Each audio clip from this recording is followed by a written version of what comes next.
Hello, my lovely, wonderful people. Welcome back to Spice Channel TV. In a recent interview, Martin Obono had brought to light the troubling state of Nigeria's democratic process. The executive director of TAP Initiative for Citizens Development shared findings from his organization's investigation into apparent electoral fraud in the recent Edo State gubernatorial election, exposing a system plunged by irregularities and electoral malpractice. Now, this shocking expose should serve as a call to action for Nigerian citizens and international stakeholders alike, and highlights the urgent need for an overhaul of the country's electoral framework to safeguard our democratic integrity. And at the heart of TAP finding lies a scandalous accusation that the Independent National Electoral Commission (INEC), Nigeria's electoral body, in collusion allegedly engaged in voter manipulation by printing duplicate result sheets that favored a particular outcome, which we know now to have been heavily screwed in the direction of the All Progressive Congress.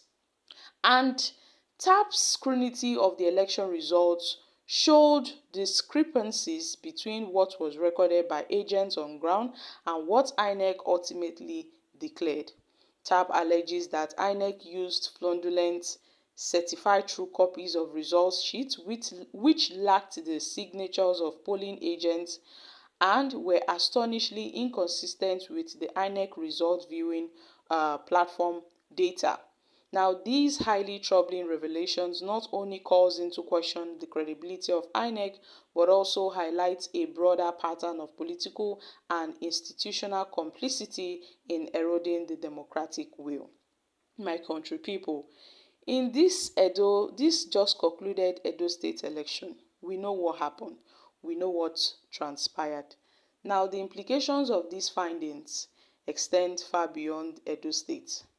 And if all these things are left unchecked, then this will be, and it will also serve as a dangerous template for future elections, undermining the already fragile trust Nigerians have in the INEC.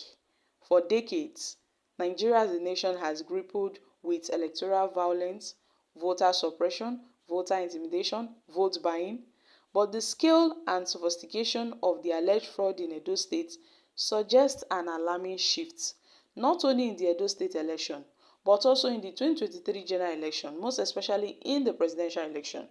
And according to TAP's investigation, traditional forms of electoral malpractice, ballot box snatching, vote buying, voter intimidation were exacerbated by a new kind of institutional rigging, raising urgent questions about INEC's role as an unbiased facilitator of democracy. Now, INEC alleged malpractice reflects a failure of accountability, not only within the commission, but also amongst political parties and legal system. TAP's investigation reveals that party agents, security forces, and even opposition parties appeared complicit in this malpractice. Now, my country people, if these electoral offenders are not prosecuted, you see this cycle of corruption and rigged election will continue to persist. It will persist, robbing Nigerians the power to choose their leaders. If this cycle continues, it will definitely rob Nigerians the power to choose our leaders. So many people will say, don't worry, 2027 will come. We'll vote out this government and we'll put our people, we'll put who we want, the president we want. If all these things are left unchecked, then there will be no 2027 election.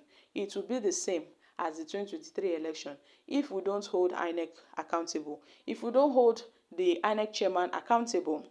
Now, it is essential to spotlight the recent revised Electoral Act of 2022, which introduced provisions such as the IREV platform to promote transparency.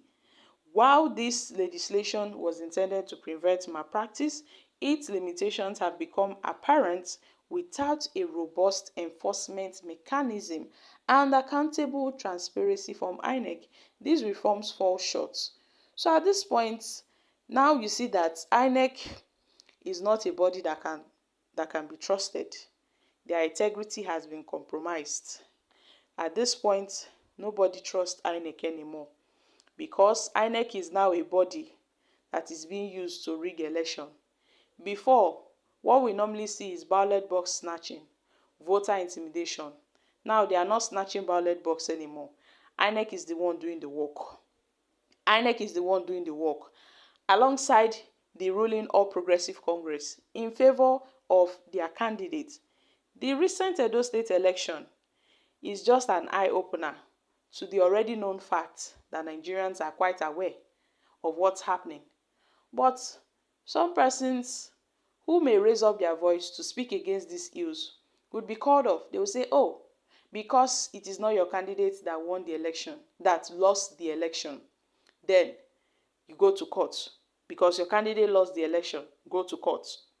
Now, the electoral integrity we all know in this country is what we must have.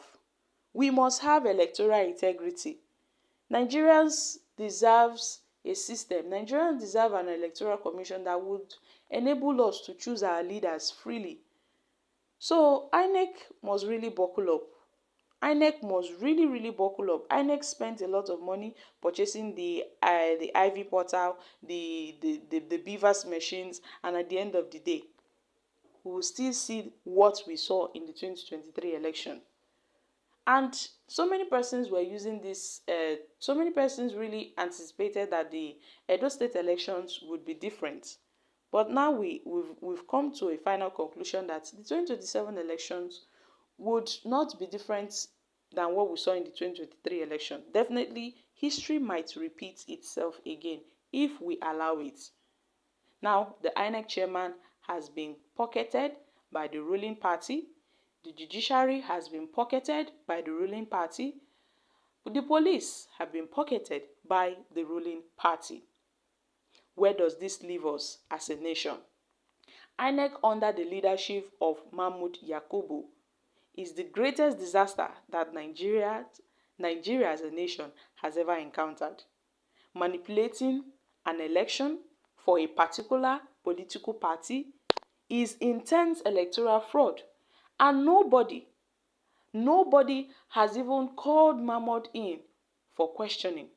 He has not been questioned, he has not been prosecuted, but he's still the chairman of INEC. And then we will say by 2027, all will be well. If all these things is not checked, then the 2027 election will be no different than what we saw in the 2023 election. So guys, I'm dropping here. Kindly share your thoughts on this in the comments.